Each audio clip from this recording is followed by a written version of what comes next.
Bueno, buenas tardes, noches, como decimos siempre, bienvenidos a este programa de Políticas de Estado.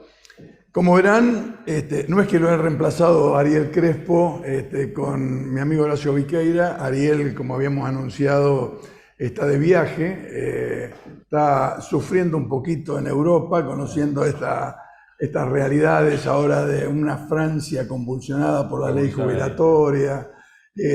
Andaba por Bélgica, tuvo algunos inconvenientes de salud, así que le deseamos que se recupere rápidamente y que pueda disfrutar sus vacaciones. Hoy vamos a tener un programa un tanto atípico. No solo porque no lo tenemos Ariel, que es un poco alma mater del programa, sino porque no vamos a abordar distintos temas. Vamos a abordar un tema por lo menos muy caro para mí, seguramente para muchos de los que nos están viendo. Vamos a hablar de un partido político de la Argentina. Vamos a hablar del partido Frente Grande. Pocos saben, es en la actualidad el tercer partido político de la Argentina en cantidad de afiliados, en extensión territorial, integra el Frente de Todos, forma parte del gobierno. Vamos a ir hablando esto con nuestro invitado, pero que vamos a hacer una especie de diálogo. Yo le planteaba, porque somos militantes del partido Frente Grande ambos. Nos acompaña Horacio Viqueira, que es presidente del Frente Grande de la provincia de Córdoba. Horacio fue varias veces diputado nacional, es abogado, tiene amplia experiencia, ha trabajado en el Ministerio de Trabajo, entre otros. Ya vamos a ir hablando de todo esto. Bienvenido, Horacio. Bueno, muchas gracias. Un gusto tener esta posibilidad de conversar con esta parte tan importante de nuestras vidas, ¿no? De las últimas décadas de la militancia política. Así que, dice década, la verdad, es casi la mitad, por lo menos de mi vida es casi la mitad, digamos, 30 años, estoy un poquito más viejo, pero por lo menos de la vida política, digamos, de lo que sería la vida política. Yo empecé muy joven, pero prácticamente 30 años está cumpliendo el partido Frente Grande. 30 años en la vida democrática, desde la recuperación del 83, es realmente mucho tiempo en términos concretos, donde además han ocurrido muchísimas cuestiones que tienen que ver, donde el partido tenía un rol realmente importante, y bueno, va a ser parte de lo que vamos a conversar. Seguro. Horacio, nosotros vivimos la dictadura. Por eso sufrimos la dictadura, sufrimos persecuciones, muchos de nuestros compañeros han sufrido cárceles, asesinatos, compañeros que hemos perdido en esa época, en nuestras militancias anteriores, porque el Frente Grande se empieza a constituir en el año 91, podríamos decir, hay un proto Frente Grande cuando se crea el Frente por la Democracia y la Justicia Social, el Freddy Jusso, que encabeza el Grupo de los 8 en la ciudad de Buenos Aires. Pero el proceso del lanzamiento en la construcción del Frente Grande lo tomamos un poco arbitrariamente, siempre son procesos. Lo tomamos como el 27 de abril del año 1993, aunque formalmente el partido tiene personería nacional electoral en el año 95. Así es. ¿Vos viviste esa experiencia? Sí, nosotros, la primera experiencia que tuvimos como Frente Grande fue en la Constituyente de 94. Allí, en ese momento, yo estaba militando en el Partido Intransigente, en alianza con otros partidos, constituimos por primera vez en Córdoba el Frente Grande, en una provincia caracterizada por un tremendo bipartidismo. Claro. Pero bueno, allí se comenzaba a producir esta crisis que tuvo el radicalismo a nivel nacional, fundamentalmente por el Pacto de Olivos. Permitió, digamos, generar una brecha, una pequeña brecha, porque en realidad las distintas fuerzas, tanto por derecha o izquierda del bipartidismo tradicional en Córdoba, tenían realmente un porcentaje de votos muy bajo. Así que bueno, constituimos el Frente Grande como primera experiencia electoral, año 94, con la Constituyente. El arquitecto Luis Révora fue nuestro candidato, encabezaba la lista. Que fue rector de la universidad, ¿no? Fue rector de la Universidad Nacional de Córdoba. En esa oportunidad yo integraba, lo acompañaba, digamos, en la fórmula, y sacamos aproximadamente unos 5 o 6 puntos, que para Córdoba fue un hecho político significativo, porque, te reitero, el esquema era muy fuertemente bipartidista. A partir de ahí, bueno, comienza todo un proceso muy acelerado, porque, digamos, vos mencionabas recién, en el 95 nos constituimos como partido, efectivamente. Entre el 94 y el 95 se dio la discusión de la fusión de distintas organizaciones políticas en una que llamaríamos Frente Grande. Entonces, la discusión se dio en el Partido Intransigente, se dio en el Partido Comunista, se dio en la Democracia Cristiana, en fin, en varios de los partidos donde había militantes que estaban integrados activamente al... ¿Me dejas ir un poquito más atrás? Ya vamos a llegar ahí, porque me interesa que lo analicemos en particular, porque traspolado a la actualidad, hoy se vive una crisis identitaria, una crisis de la política muy importante, y en algunas cosas yo asocio a la experiencia que vivimos allá por los fines de los 80, principios de los 90, pero vos decías, ya tomando la experiencia cordobesa en este sentido, pero también fue la nacional. Acá convergimos gente que venía básicamente del peronismo, el grupo de los 8, Chacho Álvarez, Germán Abdala, Juan Pablo Cafiero, Moisés Fontela, podríamos, bueno, eran 8. 8 diputados nacionales. Digo, porque hay mucha gente a lo mejor que nos está viendo que esa parte de la historia no la conoce, ¿no? Yo en el 93 era diputado nacional y allí del Partido Intransigente. Claro. Y allí lo conocí a Chacho y comenzamos justamente a articular políticamente, y de allí surgió un poco después la idea de, bueno, la elección, digamos, de constituyente fue a nivel nacional, y particularmente, bueno, articulando con él. ¿Y recordás quiénes más llegaron a este proceso de acercamiento, primero de carácter frentista, y que después por eso nos llamamos Frente Grande, y después que se transformó en un partido? Porque vos estabas un poco entrando ahí cuando yo te corté. Acá yo decía, el grupo de los 8 del peronismo. Vos mencionaste el Partido Intransigente y al PC, que al principio estaban en plenas condiciones cuando era un frente, digamos. Y lo teníamos a Ullero, de Humanismo y Liberación dentro de la Democracia Cristiana. Exactamente. Claro, era militante de la Democracia Cristiana, pero no toda la Democracia Cristiana. Después, cuando se constituye el FREPASO, allí sí se incorpora formalmente, pero en este primer proceso que fue, digamos, esta alianza donde se constituye el Frente Grande, creo que la Democracia Cristiana no estaba. No, estaba Humanismo, estaba el sector de Ullero. Era una corriente interna, digamos, que estaba como partido estaba el Partido Intransigente, estaba el PC, y había otros partidos, inclusive en algunos casos partidos provinciales, como puede ser en la provincia de Buenos Aires, no lo recuerdo con exactitud, pero en el caso de Córdoba había un partido con personería nacional, pero de alcance exclusivamente provincial, que formó parte también de esa... No, esa parte no me acordaba. Pero entre el 94 y 95, como te decía, se dio esa discusión, ese proceso interno de debate. Chacho había planteado, menciona Chacho, digamos, sí, claro, la figura en ese momento, la idea de constituir una sola fuerza política. Bueno, ese debate se dio en todos los partidos, y en realidad, estaba pensando hace un rato, ninguno de los partidos se disolvió, ¿sí? Porque la idea era fusionar los partidos, constituir uno nuevo, unificado.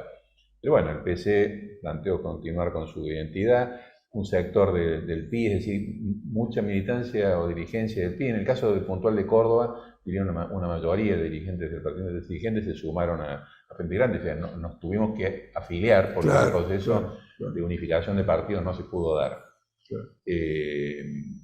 Y bueno, el proceso... Había otros partidos, en el caso de Córdoba, yo me acuerdo, o estoy equivocado, cuando arrancamos no estaba, por ejemplo, la 29 de mayo, que era base, digamos, no tenía forma de partido.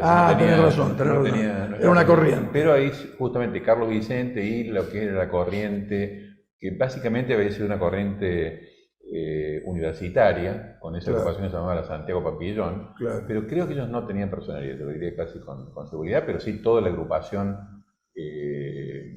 digamos, con la referencia en Carlos Vicente, se sumaron también al Frente Grande. Y bueno, entre el 94 y el 95 obtuvimos la personería jurídica, claro, que fue una de las que se utilizó para obtener la personería nacional, digamos, en ese año, que te reitero fue muy activo, porque allí también a nivel nacional, creo que en esta primera etapa se había sumado Pino. Claro, pues ya estábamos empezando Pino Solana, sí, claro, Pino se suma allá por el 93, me parece, ya cuando fue candidato a diputado por la provincia de Buenos Aires, si mal no recuerdo. Estoy tratando... ¿No fue 95? Puede ser. Ahora la memoria... sí, puede ser. Sí. En el 95 nosotros ya constituimos, claro, el FREPASO, pero ahí era cuando llegamos a la convergencia con Bordón, con el Partido País. Eso era Frente Grande más País. Más democracia cristiana. Tenés razón. Creo que estaban los socialistas populares, todavía no se había unificado el socialismo. Cierto. Me parece.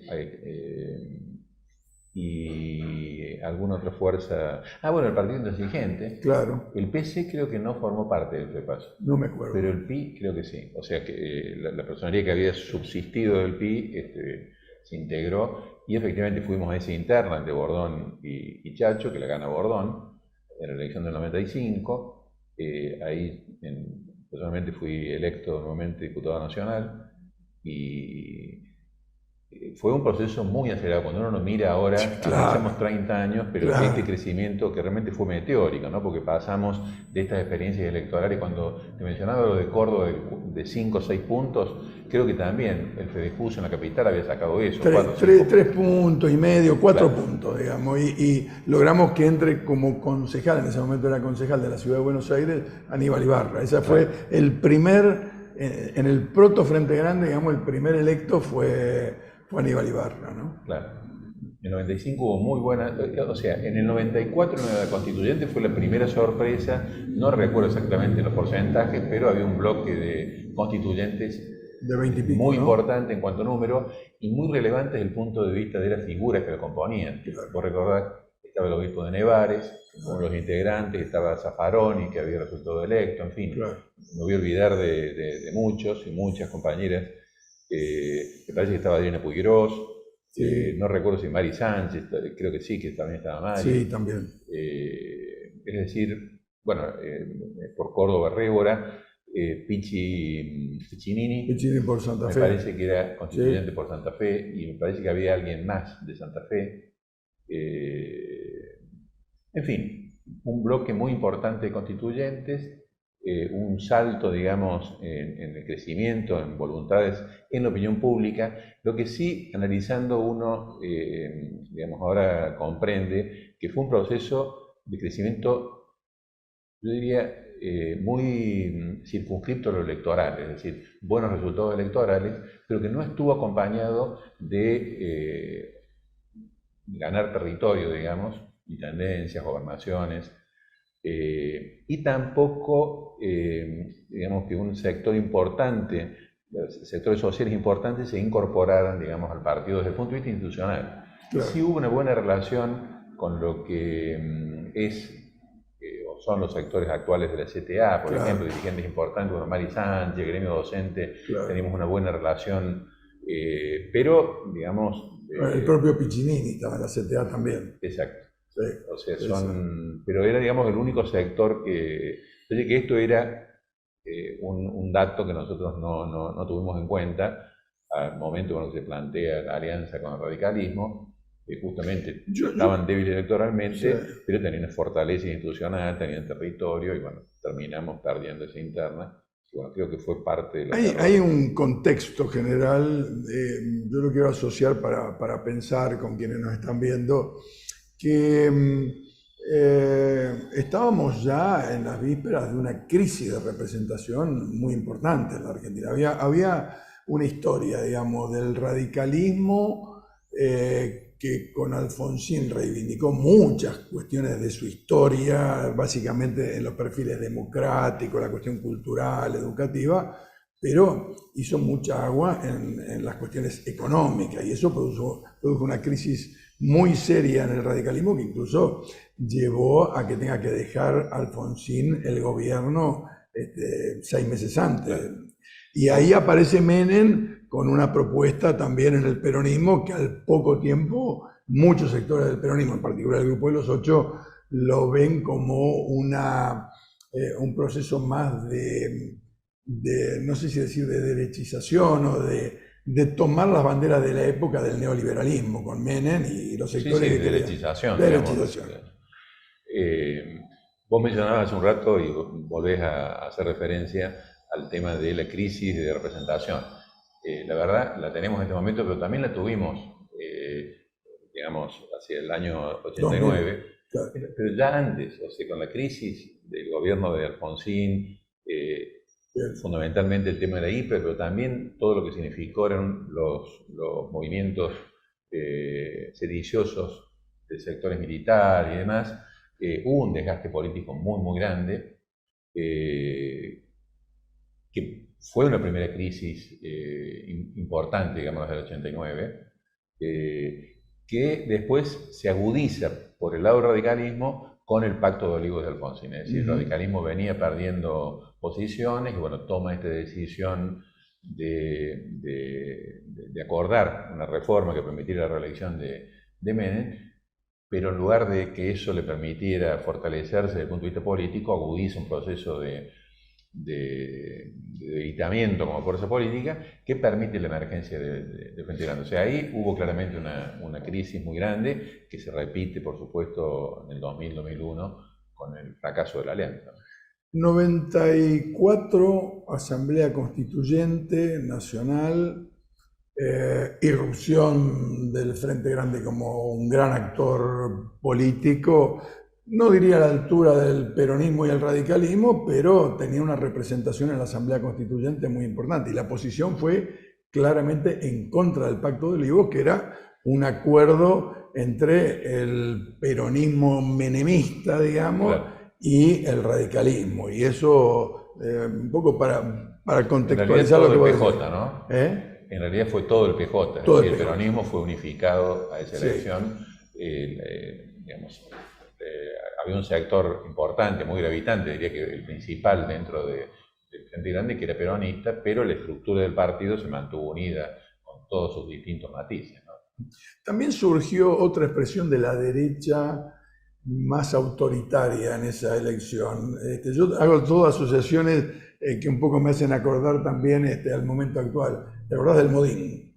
Aldo Rico, quien había encabezado, o sea, una de las cabezas del levantamiento de Semana Santa contra Alfonsín, digamos, y obtuvo, fue cuarta fuerza, creo, en la representación, si mal no recuerdo, pero muy cerca nuestro. En la provincia de Buenos Aires.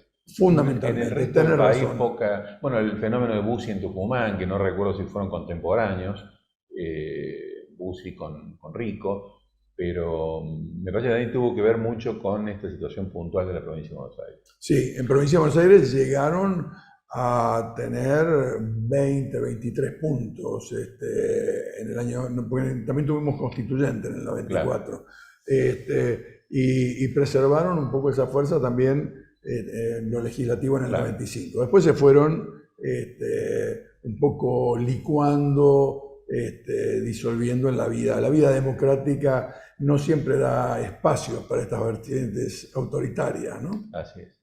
¿Lo escuchará Milei, el programa? No vale la pena tenerlo en cuenta, ¿no?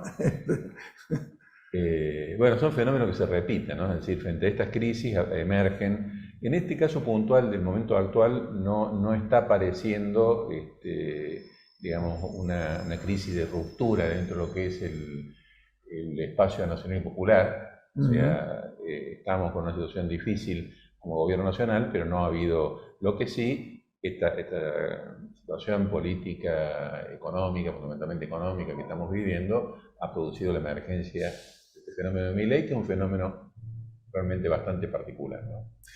Yo quiero detenerme un minuto. ¿Vos te acordás 2000, 2001, digamos, sí.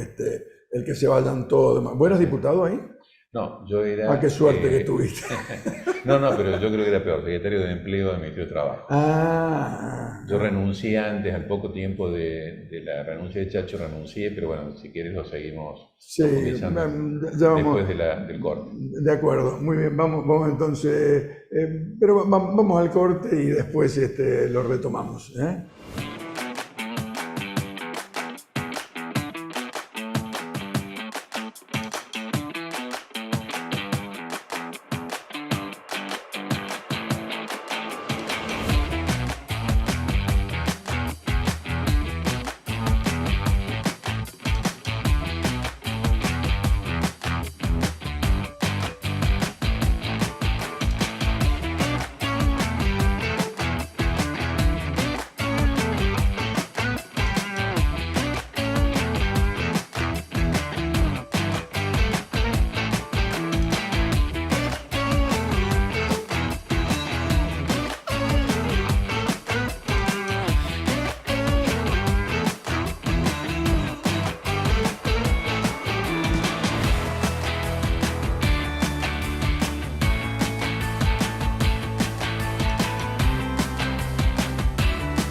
Misión cumplida. Llegamos a todo Morón con la red de cloacas y agua corriente. Cumplimos así con un histórico anhelo de nuestra comunidad. Municipio de Morón. Intendente Lucas Gui.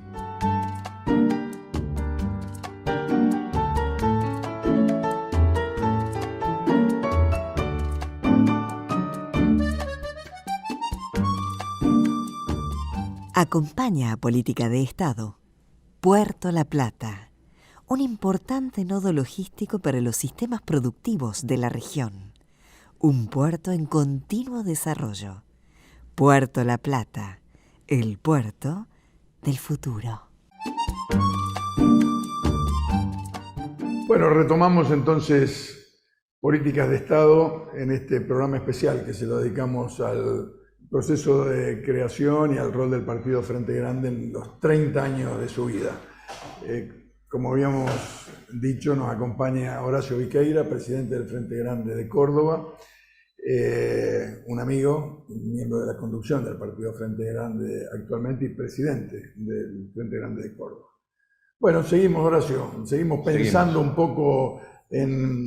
Yo te preguntaba, vos no estabas entonces en el 2000-2001 como legislador. Vos sabés que yo sí era senador de la provincia de Buenos Aires y yo soy casi como un provocador, ¿viste? A mí me gustaba meterme y presentarme con la gente. Una vez vine acá al Congreso de la Nación, no me acuerdo qué tema había, teníamos una reunión y había un grupo protestando en la puerta. Y la verdad que cuando uno tiene el traste limpio, voy a hacer esto, no tiene por qué andarse ocultando. Y el Frente Grande en ese momento, Frepaso, en ese momento Alianza, formando parte de la Alianza, nosotros siempre tuvimos una actitud de diferenciación, ¿no? Desde que Chacho renuncia a la vicepresidencia, quizás no se tomó por todo el partido, y esto lo vamos a pagar durante un tiempo, lo hemos pagado durante un tiempo. Cuando Chacho renuncia denunciando sobornos en el Senado y el no cumplimiento del programa, el haber seguido teniendo ministros en el gobierno, el haber seguido acompañando ese proceso, en mi opinión, nos trajo una cantidad de problemas que se proyectan en los años, en el tiempo, porque para mí la alianza fue un gran error de nuestra vocación de construir una alternativa a lo partidocrático tradicional, ¿no? Claro.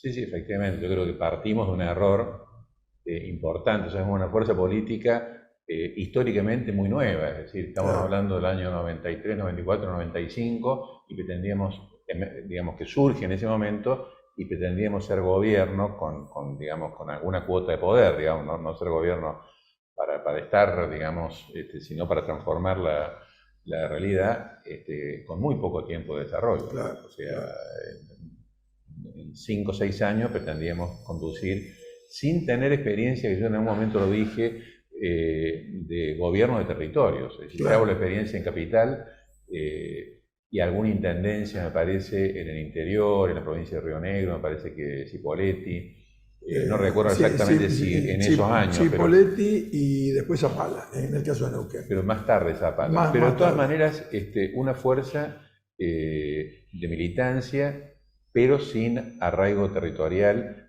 e institucional, claro, o limitada a lo institucional a la experiencia legislativa.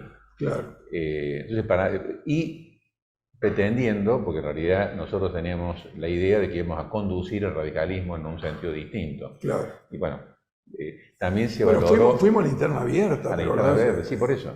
Nosotros pensamos que ganamos esa interna, claro, y la perdimos por una diferencia significativa, como ya habíamos perdido antes la de Bordón, y ahí yo creo que tuvo mucho que ver con esto. Bordón venía de ser un gobernador de una provincia, y evidentemente como dirigente de un sector del peronismo en ese momento, también tenía territorio. Claro. Cuando se constituye, inclusive con presencia, por ejemplo, creo que Nilda Garré, que es una compañera, digamos, con una larga trayectoria, vino con Bordón. Claro, claro, sí, claro. Sumado, yo no recuerdo, en el caso de Córdoba, Horacio Obregón Cano, por ejemplo, claro, lo acompañó Bordón, es decir, tenían una estructura en el peronismo que por ahí nosotros no la teníamos, o sea, teníamos una fuerza más vinculada, digamos, a cuadros políticos, intelectuales, pero sin territorio. Entonces, esa experiencia que termina en derrota con Bordón, ocurre lo mismo con el radicalismo, con un candidato que efectivamente era un hombre que había dado muestras acabadas de su actitud, con su posición conservadora, digamos, con poca... entonces, creo que eso fue un error. Y también, después de la renuncia de Chacho, me parece que fue un error no haber dejado todos el gobierno. Claro, o sea, claro, en ese momento se vuelve a dar otro debate y la idea era mantenernos en el gobierno para, de alguna forma, no generar una crisis política de gran magnitud. Lo que ocurrió que de a poco nos fuimos yendo, o sea, claro, como te dije recién, yo al poco tiempo renuncié al cargo que tenía. Lo propio hizo el compañero Macei, que en ese momento era Macei, Oscar de Neuquén, que había sido constituyente también él, nacional, claro, claro, y había sido miembro de la Corte, es decir, una persona realmente de una gran trayectoria, había sido diputado nacional. Creo que el mismo día renunciamos y bueno, se fue, digamos, diluyendo esa experiencia y terminó, digamos, en la crisis del 2001. De todas maneras, más allá de las personas, es evidente que el triunfo o la llegada al gobierno de Kirchner también tuvo que ver con ese proceso, porque gran parte de lo que era el Frente Grande en ese momento acompañó la experiencia de Néstor, sí, claro. y formó parte, digamos, en un rol, digamos, menor al que habíamos tenido con anterioridad, pero sin lugar a dudas que la concepción, algunas ideas que teníamos se pudieron plasmar con Néstor Kirchner. Sí, nosotros en realidad buscábamos romper el sistema partidocrático tradicional, pero no porque queríamos romper la estructura donde estamos, sino una forma de hacer política. Nosotros confiábamos mucho, yo por lo menos, y creo que éramos una corriente, en la idea del protagonismo popular, de la organización social, de que es importante el movimiento sindical organizado, hoy también las fuerzas sociales, los profesionales, tratando de empujar el proceso político hacia una mejor distribución de la riqueza. Al surgir como una opción, en la primera etapa sobre todo, con Germán Abdala dentro del grupo Los Ocho, había una fuerte impronta de una crítica al menemismo, claro, en todos los planos.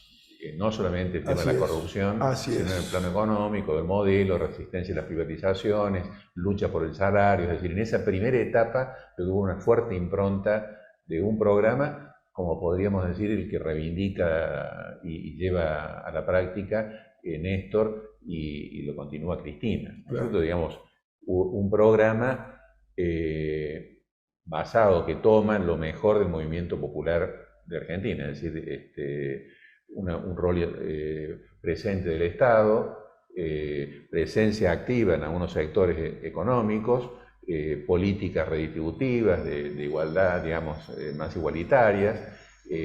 También tenía mucho peso el tema de derechos humanos, es decir, muchos de los militantes y los cuadros que formaron parte del Frente Grande en esa primera etapa y en ese tiempo fue la participación de militantes de los derechos humanos. Una fuerte presencia, vos lo dijiste en otro momento de esta conversación, del movimiento sindical docente, educativo, sí, claro, muy fuerte.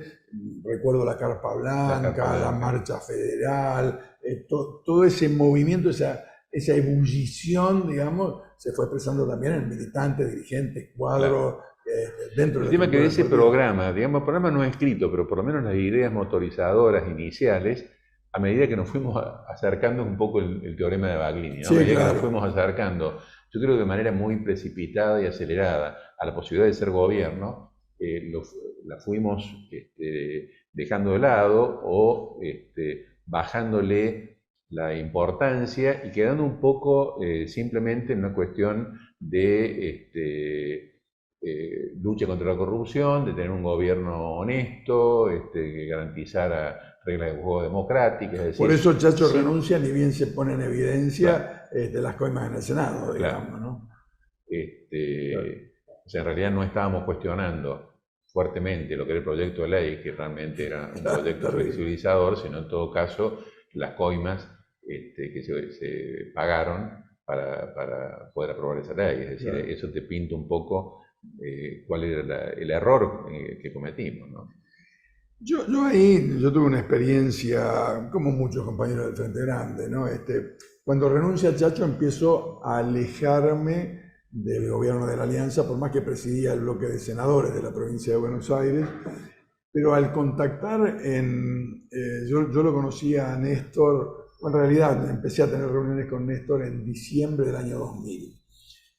Y Néstor me sedujo planteando, porque contactaba mucho con nuestra búsqueda, la idea de otra forma de hacer política, la redistribución de la riqueza, la justicia social, la construcción de la integración regional, en fin, había una cantidad de ideas, fuerzas, que incluso él decía, las tenemos que sembrar no para el 2003 que tenía que haber elecciones, 2007, 2011, tenemos que construir una alternativa. O sea que Néstor tenía mucho más claro que el entusiasmo nuestro, que íbamos ocupando posicionamiento, y al querer terminar con el neoliberalismo, buscamos sociedades muchas veces con sectores neoliberales que nos hundieron, digamos. Bueno, ahí hubo, mencionándolo ya en varias oportunidades a Néstor, una situación, en realidad cuando se hace el acuerdo con Bordón, que constituye el FREPASO, uno de los dirigentes con los cuales se estaba dialogando era con Néstor. Claro. Es decir, la alternativa a la figura de Bordón. Bordón era... Recuerdo. Que en realidad también, ya con Bordón era una concesión importante, porque Bordón era un hombre, digamos, un peronista, entre comillas, de centro, Claro. que había tenido gestión y demás, pero realmente no representaba. Ahí se produce la crisis con Pino, me parece. Pino, Claro. cuando nos acercamos a Bordón, rompió. Pero bueno, como que con el objetivo de dar pasos de manera más acelerada hacia la posibilidad de ganar el gobierno, fuimos estableciendo una política de alianza que fue de alguna manera también dejando de lado lo que fueron los orígenes. O sea, Claro. yo comparto que puede haber una adecuación, digamos, de lo que puede ser una etapa, digamos, fundacional, de definición programática, con momentos, inclusive lo que es la propia gestión, ¿no? Donde Claro. uno se ve más limitado en relación a lo que puede haber pensado que se podía hacer. Una cosa es lo que uno piensa en un gabinete y otra es en la gestión concreta. Pero aquí me parece que hubo una serie de concesiones desde el punto de vista político-ideológico que nos llevaron al error, digamos, en definitiva. También producto de mucha presión de los propios sectores de poder. Pues yo recuerdo, digamos, la situación del año 99, la presión que había para que se estableciera esta alianza entre el FREPASO y el radicalismo. Es interesante esto que decís, un poco al pasar, ¿no? Los factores de poder, no políticos, No, claro. económicos, financieros, mediáticos, actúan sobre la política y empujan en una dirección.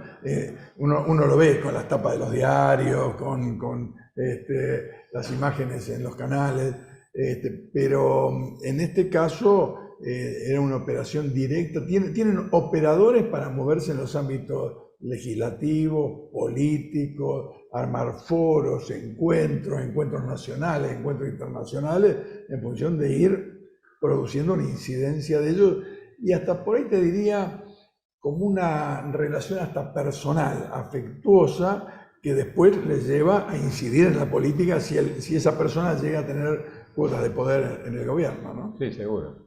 Pero con el objetivo de ir, de alguna manera, cercenando lo que habían sido los principios fundacionales, digamos, de esta expresión política, y limitándolo al tema de la corrupción, que realmente durante el menemismo fue tremenda, pero que evidentemente, por más que resuelva inclusive o minimice el problema de la corrupción estatal o de la corrupción dentro de la política, no se pueden resolver los problemas económicos. Los problemas económicos tienen otra índole y requieren otro tipo de medidas, no solamente, digamos, una gestión honesta y entre comillas, ordenada. O sea, no es una cuestión de gestión, sino una cuestión que tiene que ver con los intereses que defendés y los intereses que tenés que enfrentar necesariamente. Sí, uno de los grandes temas no resueltos. Al margen de que también hay que considerar que estaba la bomba de la convertibilidad. Sí, claro. Es decir, que había que salir, pero ahí fue una concesión importante, fue otro tema de debate. Creo que de alguna manera en ese momento Duhalde era como tenía en el planteo político, por allí me equivoco, pero me parece que era menos enfático en la defensa de la convertibilidad. Y nosotros nos atamos, digamos, a la necesidad de sostener la convertibilidad. Me parece que ahí también hubo otro error importante. Nosotros tendríamos que haber salido de la convertibilidad en la primera etapa, y en lugar de eso se tomaron medidas de ajuste. Es decir, nos metimos en la lógica que establecía sostener la convertibilidad, que era, entre comillas, un poco el debate actual. Sí, una forma de dolarizar la economía también, no de atarla. Sí, ya estaba dolarizada, digamos, porque estaba el 1-1. Pero, digamos, para resolver los problemas, el planteo del Fondo Monetario y del Poder Económico era, bueno, hay que reducir el déficit, hay que bajar impuestos, en fin. O poner impuestos sobre, yo recuerdo los aumentos, no recuerdo si eran de los mínimos no imponibles, más que afectó muchísima gente el impuesto a las ganancias, a los trabajadores me refiero. Bueno. Esto también fue muy importante, es decir, no solamente no se tocaron los intereses del poder económico, de la estructura económica, sino que se mantuvo una política económica que estaba absolutamente agotada y al punto del quiebre. Bueno, la crisis se produce en el 2000-2001. Y vamos entrando un poco en este siglo. Ya estamos, Néstor Kirchner. A mí, yo decía, me generó mucha expectativa. Nunca me imaginé que íbamos a llegar tan rápido, digamos, al gobierno.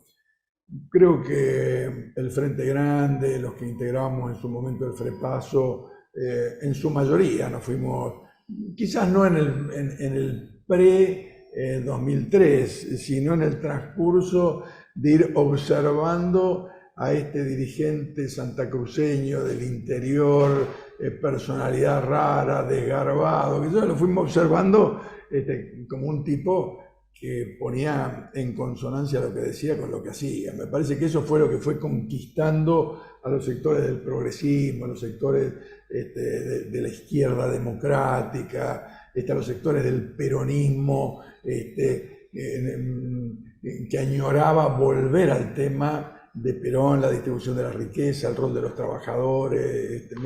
Néstor creo que era un dirigente político muy hábil, a pesar de venir de una gestión de una provincia chica, como todo lo que sabemos, pero evidentemente era un gran habilidoso y supo aprovechar la crisis. Claro. Es decir, él recibe el gobierno también, no era una brasa, era un fuego encendido, no era una brasa con caliente. el 22% de los votos, digamos. Con el 22% de los votos, pero bueno, ahí fíjate vos cómo él capitaliza cuando la renuncia de Menem a ir al balotaje. Y la convocatoria, creo que rápidamente, además de la adopción de medidas económicas, con mucho pragmatismo en algunos temas, pero también sale a ampliar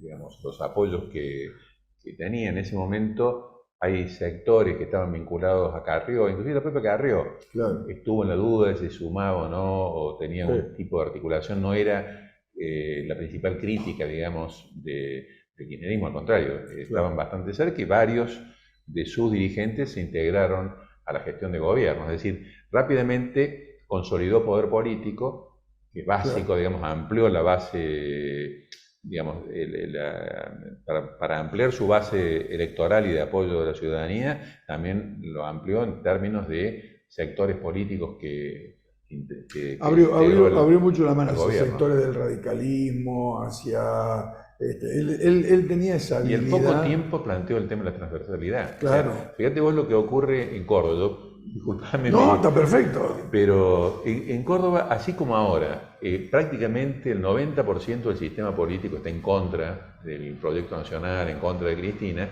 En ese momento estaba en el gobierno de la provincia de La Sota y en el gobierno de la ciudad, juez.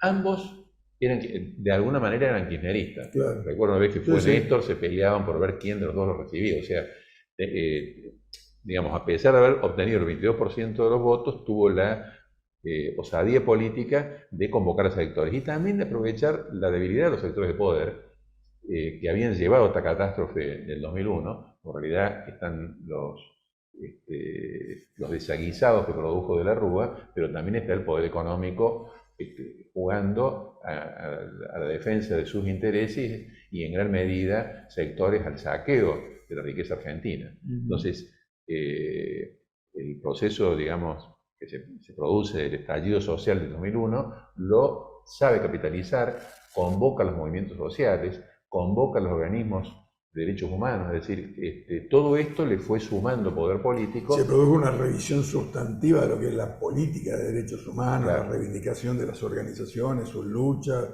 ¿no? Exacto, eso le permite la captación o digamos la incorporación de muchos sectores juveniles, o sea, claro, fue una persona realmente desde ese punto de vista muy hábil en la construcción, muy ambicioso en las cuestiones de índole programática, por decir de una manera, y bueno, y abrió el camino a esta experiencia histórica de muchos años de gobierno, entre el gobierno de él más los dos gobiernos de Cristina, un proceso prolongado de políticas públicas que desde nuestro punto de vista favorecieron a las mayorías populares de la Argentina. Yo siento que por lo menos mis anhelos noventistas, digamos, de la construcción del Frente Grande, de construir una alternativa, se empezaron a materializar con la gestión de Néstor y con la de Cristina, digamos. Después, por supuesto, esto no es un tema que se resuelve de la noche a la mañana, y después tenés gobiernos de derecha, como pasó con Macri, que te hacen retroceder mucho en poco tiempo. Mucho en poco tiempo, claro. Sí. Ese es y te dejan condiciones como las que dejó de la tremenda deuda externa, que realmente, objetivamente, más allá de los errores de Alberto Fernández, condicionan tremendamente cualquier gestión y va a seguir condicionando lamentablemente por décadas, porque cuando uno mira lo que es el cronograma de compromiso de pago de la deuda entre el Fondo Monetario, más la deuda privada, más la deuda de las provincias, más la deuda del sector de la economía argentina, lamentablemente va a estar en esta situación, sin capacidad de resolver el problema crucial de la pobreza, de la indigencia, con muchas dificultades. Va a hacer falta un Néstor Kirchner realmente, una persona realmente con gran vocación, digamos, por la construcción, con capacidad, digamos, para unir a gran parte del pueblo argentino para salir de la situación en que nos encontramos. Nosotros tenemos un liderazgo muy conocido dentro del Frente Grande, quien preside el partido Frente Grande, que no siempre se le asocia que es el presidente del partido Frente Grande, que es Mario Secco.